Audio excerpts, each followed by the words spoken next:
Welcome guys, GK MCQ gem के channel में आपका बहुत बहुत स्वागत है। सब्सक्राइब कीजिए जीके एमसीक्यू जेम के चैनल को और पाते रहिए non stop physics chemistry biology का multiple choice question daily of course. ठीक है, यहाँ पर जो दिया हुआ है पहला क्वेश्चन बहुत ही इंटरेस्टिंग और इम्पोर्टेंट है और आपको पता है कि नॉन स्टॉप आपको इस चैनल पर फिजिक्स केमिस्ट्री बायोलॉजी के क्वेश्चन मिलते रहते हैं। पहला क्वेश्चन है, एक पौधे के आनुवांशिक पदार्थ को दूसरे पौधे में हस्तांतरण करने की विधि कहलाती है।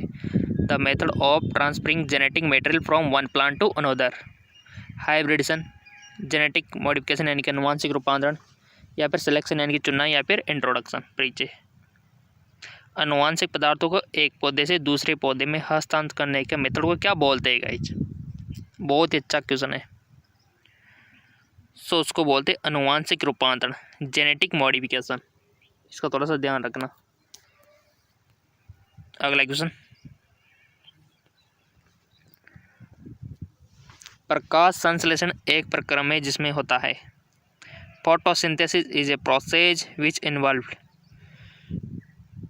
कार्बन डाइऑक्साइड का अवशोषण और ऑक्सीजन का निष्कासन, ऑक्सीजन का अवशोषण तथा कार्बन डाइऑक्साइड का निष्कासन, जल का अवशोषण एवं ऑक्सीजन का निष्कासन, या फिर जल का अवशोषण तथा कार्बन डाइऑक्साइड का निष्कासन। बहुत ही अच्छा क्वेश्चन है। प्रकाश संश्लेषण आपने पढ़ा होगा तो ये क्वेश्चन आपको इजीली 100% आ जाएगा। फोटोसिंथेसिस के बारे में किसने नहीं पढ़ा? सब ने पढ़ रखा है। 11th में आ गया था ये तो, और 12th में तो इसे बहुत अच्छी तैयारी हो गई होगी आपकी। फोटोसिंथेसिस, प्रकाश संश्लेषण की पूरा प्रोसेस आपको पता होगा। अगर आपको पता है तो आप इसको सही करोगे। तो ऑप्शन आपको देख लो, समझ लो। यहाँ पर CO2 का कहीं पर अवशोषण हो रहा है तो कहीं पर O2 का निष्कासन हो रहा है, कहीं पर O2 का अवशोषण हो रहा है तो कहीं पर CO2 का निष्कासन हो रहा है, कहीं पर जल का अवशोषण हो रहा है, ठीक है, एवं ऑक्सीजन का निष्कासन हो रहा है, कहीं पर जल का अवशोषण हो रहा है और कार्बन डाइऑक्साइड का निष्कासन हो रहा है। तो यहाँ पर ये चार ऑप्शन आपके सामने हाजिर है कंप्यूटर स्क्रीन, आपके मोबाइल स्क्रीन पर। सो इसका राइट ऑप्शन हो जाएगा आपका correct answer observation of CO2 and release of oxygen. Carbon dioxide का तो अवशोषण होगा और ऑक्सीजन का निष्कासन होता है, ठीक है। CO2 का अवशोषण और O2 का निष्कासन, ठीक है, ये ध्यान रखना। तभी तो CO2 का यूज होता है इसमें क्लोरोफिल के थ्रू, जैसे कि आपको पता है कि प्रकाश संश्लेषण में, ठीक है। CO2 का यूज करते पौधे, तभी तो वातावरण को शुद्ध रखते हैं और तभी तो आपसे बोला जाता है कि वृक्ष लगाओ, वृक्षों को काटो मत हो, ठीक है। ज़्यादा से ज़्यादा वृक्ष लगाओ ताकि हमको शुद्ध वातावरण मिले, अच्छी ऑक्सीजन मिले। अंतराफसल रखती है, इंटरक्रॉपिंग इन्वॉल्व, एक समय में एक होने वाली, एक खेत में विभिन्न फसलें, दो या दो से अधिक एक साथ फसलें एक ही खेत में उगना, दो या दो से अधिक फसलों को एकांतर कतारों में उगाना। सो इसका राइट ऑप्शन हो जाएगा दो या दो से अधिक फसलों को एकांतर कतारों में उगाना, वो होता है अंतराफसलीकरण। दो या दो से अधिक फसलों को एकांतर कतारों में उगाना।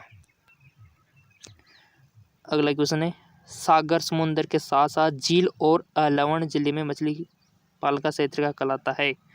जलीय पालन, प्रग्रहण, मत्स्य पालन, समुद्री पालन, मत्स्य पालन। सागर समुद्र के साथ साथ झील और लवण जिले में मछली पालन का तरीका कहलाता है। तो राइट ऑप्शन हो जाएगा आपका मत्स्य पालन, फिश फार्मिंग। वायुमंडल के किस परत पर ओजोन उपस्थित है? क्षोभमंडल, आयनमंडल, समतापमंडल, बहिर्मंडल। वायुमंडल के किस परत पर ओजोन उपस्थित है?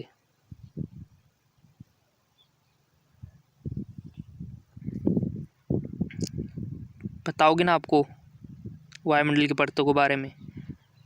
ऑप्शन दे रखा है ट्रोटोस्फीयर यानी कि क्षोभमंडल, इनोस्फीयर यानी कि आयनमंडल, स्ट्रेटोस्फीयर यानी कि समतापमंडल, और एक्सोस्फीयर बहिर्मंडल। तो राइट ऑप्शन हो जाएगा आपका समतापमंडल, समतापमंडल। अगला क्वेश्चन,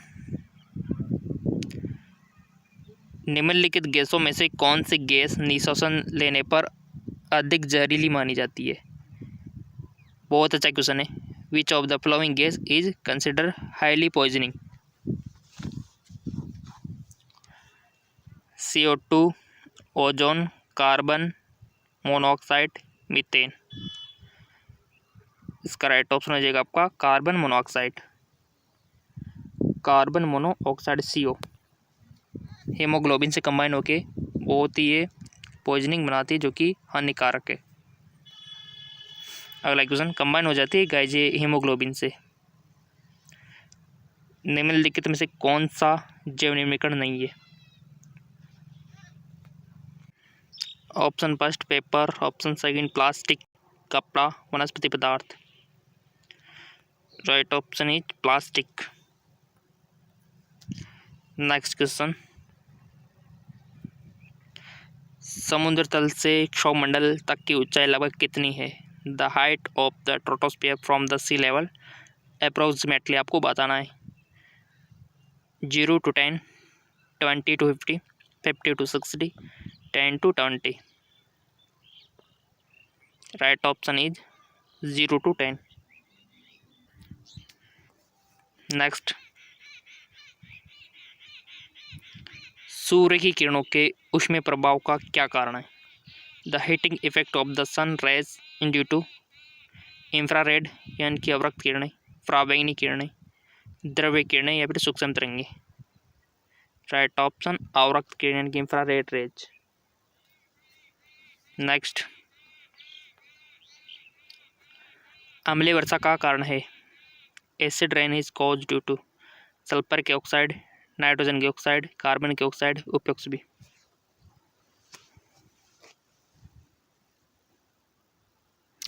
राइट ऑप्शन इज उपयुक्त भी। ये सब कारण है अम्लीय वर्षा के। बहुत ही डेंजरस होती है अम्लीय वर्षा, काफ़ी नुकसान होता है, जंतु को तो होता ही है, फसलों को भी होता है एसिड रेन से, क्योंकि ये सब इसमें बारिश में घुल जाते हैं, बारिश जो होती है ना वर्षा उसमें। नेक्स्ट, यातायात और संघनन स्थलों में जलन वाली ब्राउनी धुंध का क्या कारण है? Sulphur dioxide, nitrogen dioxide, carbon dioxide, nitrogen monoxide. तो राइट ऑप्शन हो जाएगा आपका नाइट्रोजन डाइऑक्साइड। नेक्स्ट, थोड़ा सा एडजस्ट कर लेते हैं। निम्नलिखित में से कौन सा विज्ञान की शिक्षा का उद्देश्य नहीं है? अधिगम्यता के अवलोकन के कौशल को विकसित करना, या फिर अधिगम्यता में जिज्ञासा को बढ़ाना, पुराने रीति रिवाज और अंधविश्वास को बनाए रखना, अधिगम्यता की खोज में भावनाओं को जागृत करना। तो इसका राइट ऑप्शन हो जाएगा पुराने रीति रिवाज और अंधविश्वास को बनाए रखना। इन्वायरमेंट यानी कि पर्यावरण से तो क्वेश्चन आता ही, आपको पता है क्वेश्चन बन सकता है पर्यावरण से रिलेटेड। विश्व पर्यावरण दिवस कब मनाया जाता है? The world environment day observe on 5 जून, 15 जुलाई, 1 दिसंबर, 8 जून। बताओ ईमानदार, अपनी अपनी ईमानदार से बताओ गाइज, ताकि आपको पता चले कि आप कितने नॉलेजफुल हो। विश्व पर्यावरण दिवस 5 जून को, ठीक है। अगर आपसे पूछ रहा जाए कि अंतर्राष्ट्रीय योगा दिवस कब मनाया जाता है, फिर अंतर्राष्ट्रीय योगा दिवस कब मनाया जाता है, तो फिर आप क्या कहोगे? कमेंट बॉक्स में आप बता सकते हो। अगला क्वेश्चन, नीचे दी गई सूची में से उस गुण का चुनाव कीजिए जो उपार्जित हो सकते हैं लेकिन वंशागत नहीं। उपार्जित हो सकते हैं लेकिन वंशागत नहीं, बताइए। आँख का रंग, बालों का रंग, त्वचा का रंग, शरीर का आकार। From the list given below, select the factor which can be required and not inherited.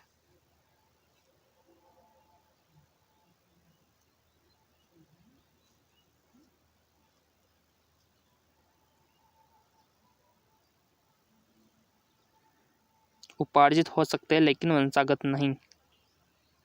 उपार्जित यानी कि जो अर्जित किए हुए होते हैं ना वो गुण, और वंशागत जो आपको प्राप्त होते हैं पेरेंट्स से। तो यहाँ पर इसका शरीर का आकार, ठीक है, इसको उपार्जित हो सकते हैं लेकिन वंशागत नहीं हो सकते। शरीर का आकार। नेक्स्ट, नीचे दी गई सूची में से किस व्यक्ति ने चिपको आंदोलन शुरू किया? मेधा पाटकर, A.K. बनर्जी, अमृता बिश्नोई, सुंदरलाल बहुगुणा। बताइए इसका राइट ऑप्शन क्या होगा? इसका राइट ऑप्शन हो जाएगा सुंदरलाल बहुगुणा। सुंदरलाल बहुगुणा ने चिपको आंदोलन शुरू किया।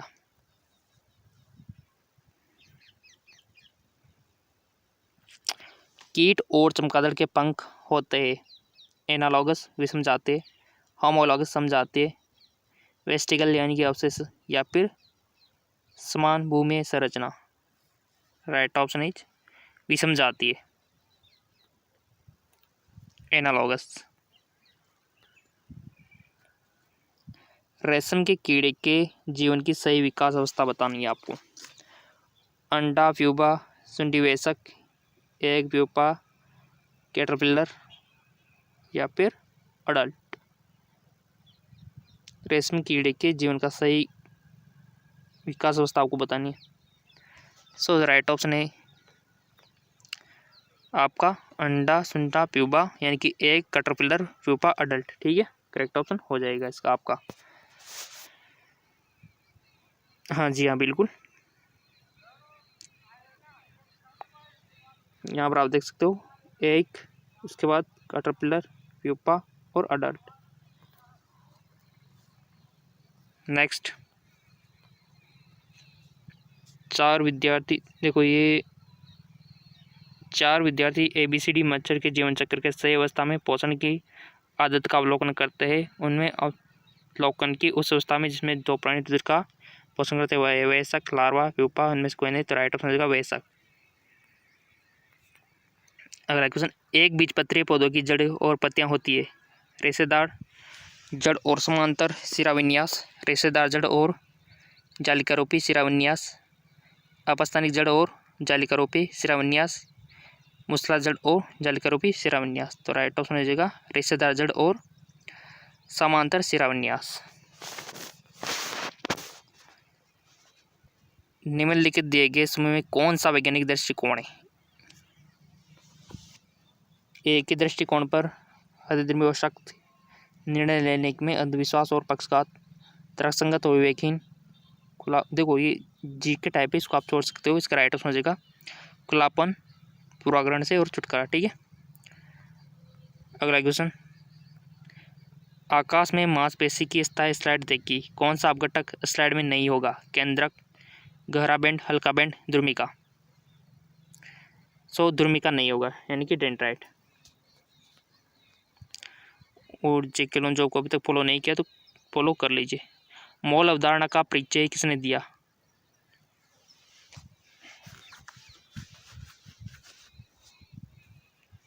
Dalton, Berzelius, Avogadro, Thompson.